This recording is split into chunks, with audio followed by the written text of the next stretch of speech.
तो दोस्तों stock market में सबसे इंटरेस्टिंग चीज़ पता क्या है? आपको एक इन्वेस्टमेंट ऐसी चाहिए जो आपका नहीं आपके पूरे परिवार का फॉर्च्यून चेंज कर दे। लेकिन उस एक इन्वेस्टमेंट को तक पहुंचने के लिए काफ़ी समय लग जाता है, काफ़ी पेशेंस की ज़रूरत होती है और ज़्यादातर निवेशकों में ये पेशेंस नहीं पाई जाती। आज के इस वीडियो में देखेंगे स्टॉक मार्केट गणित, स्टॉक मार्केट का मैथ्स किस तरह से चलता है, किस तरीके से चलता आया है और अगर आपको ये अप्लाई करना है अपने इन्वेस्टमेंट स्ट्रेटजीज़ में किस तरीके से आपको फ़ायदा दे सकता है। तो आइए शुरू करते हैं।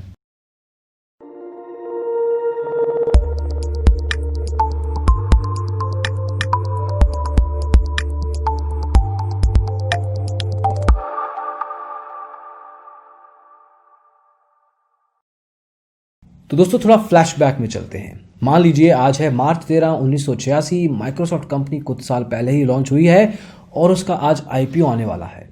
आज की तारीख में $10,000 में एक कार आपको मिल जाती है मार्केट में, लेकिन उसको खरीदने की बजाय आप वो पैसा सारा का सारा इस आईपीओ में लगा देते हैं। अब वापस आइए 2020 में, ये जो आपने $10,000 मतलब करीब 7 से 8 लाख आज की तारीख में, हालांकि तब तो बहुत कम होगा लेकिन चलो आज की तारीख में भी लगा लें, वो पैसा बन चुका है 110 करोड़। जी हाँ, 7 से 8 लाख रुपए अब बन चुके हैं करीब 100 करोड़ से ज़्यादा का वैल्यूएशन पे। ये सिर्फ माइक्रोसॉफ्ट की कहानी है, ऐसी बहुत सी कहानियां मिलेंगी। अब आप सोचेंगे कि शायद उस समय माइक्रोसॉफ्ट को हर कोई फिगर आउट नहीं कर पाता, शायद कहीं और पैसा लगा देते। तो मान लीजिए आपने वो $10,000 की बजाय सिर्फ $1,000 माइक्रोसॉफ्ट में लगाया और बाकी के $9,000 किन्हीं और 9 कंपनीज में लगाए और मान लीजिए वो कंपनी सारी की सारी बंद हो गई, मतलब एक तरीके से सब के सब बैंकरप्ट हो गई।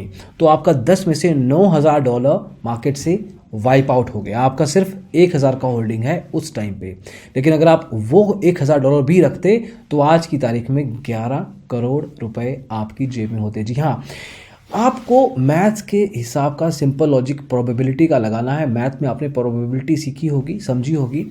ज़रूरी नहीं कि आपका हर इन्वेस्टमेंट डिसीजन सही हो, लेकिन आपको 1 या 2 ऐसे इन्वेस्टमेंट डिसीजन चाहिए और साथ में चाहिए एक अच्छी खासी पेशेंस, जिसके साथ आप अपने ओवरऑल पोर्टफोलियो की वैल्यूएशन वेल्थ क्रिएशन के डायरेक्शन में लेके जा सकते हैं।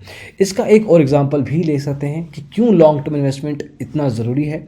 मान लीजिए कि आपने माइक्रोसॉफ्ट में पैसा लगाया ही नहीं, मान लीजिए कि आपने $5,000 कोई ब्लू चिप कंपनीज में लगा दिए, जो आज की तारीख में इंडिया में बात करें तो जैसे SBI है, ICICI है, इन्फोसिस है, TCS है, मोटर्स हैं, टाटा मोटर्स हैं। तो ऐसी कंपनी जो ब्लू चिप स्टॉक्स के रूप में आज भी जानी जाती हैं, लेकिन उसमें आपने पेशेंस के साथ अगर पैसा लगाया तो वो भी अच्छा खासा रिटर्न दे सकती हैं over a period of time.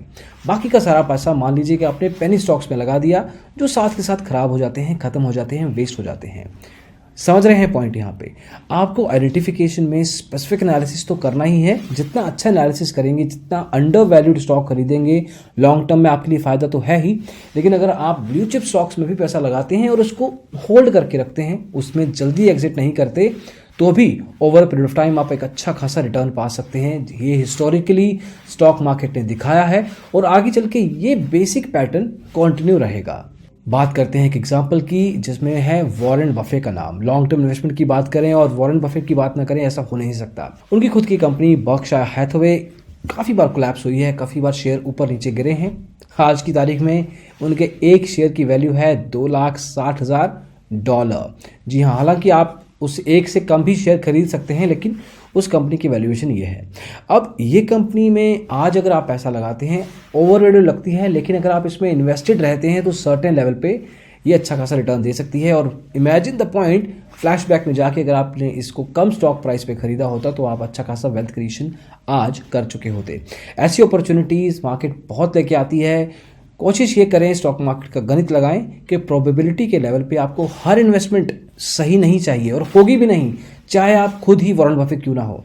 Her decision सही नहीं हो सकता, लेकिन आपको स्पेसिफिकली कुछ स्टॉक्स ऐसे देखने हैं जो कि आपको ठीक ठाक रिटर्न दे सकते हैं। इसलिए एनालिसिस बहुत ज़रूरी है और हम आपको हमेशा कहते हैं कि आप खुद से पढ़िए, तभी स्टॉक पाठशाला में आपको अलग अलग कोर्सेज मिलते हैं।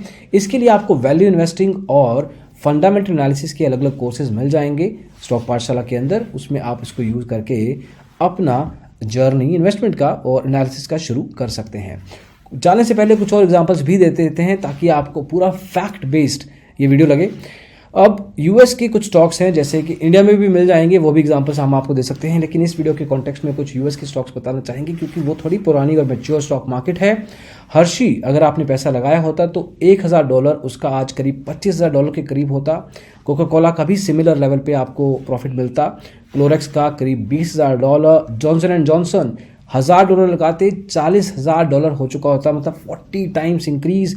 मैकडोनल्ड्स करीब 16,000 हो जाता और आपका जो पूरा का पूरा पोर्टफोलियो अगर आपने ये $5,000 लगाए होते तो आपके $5,000 करीब $1,26,937 बन चुके होते। तो आप समझ सकते हैं कि स्टॉक मार्केट हिस्टोरिकली और लॉन्ग टर्म इन्वेस्टमेंट में कितना पैसा दे सकती है। वैल्यू इन्वेस्टिंग अप्रोच थोड़ा सा डिफरेंट हो जाता है, लेकिन फंडामेंटल अगर आपके एनालिसिस ठीक है तो आपको सर्टेन लेवल पे रिटर्न मिलेगा ही मिलेगा। आपको पेशेंस रखना बेहद ज़रूरी है, वो भी बहुत इंपॉर्टेंट है। तो दोस्तों इस वीडियो में बस इतना ही। स्टॉक मार्केट का बेसिक गणित आप समझ के रखिए और उसके साथ पेशेंस को साथ अपने एट्रीब्यूट बनाइए तो सर्टेन लेवल पर रिटर्न कमा सकते हैं। इस वीडियो में दोस्तों बस इतना ही। पसंद आया हो हमेशा की तरह लाइक कीजिए, शेयर कीजिए दोस्तों के साथ। और डिजिटल ब्लॉगर स्टॉक मार्केट के लिए आपके साथ हमेशा रहेगा। Thank you so much, bye bye.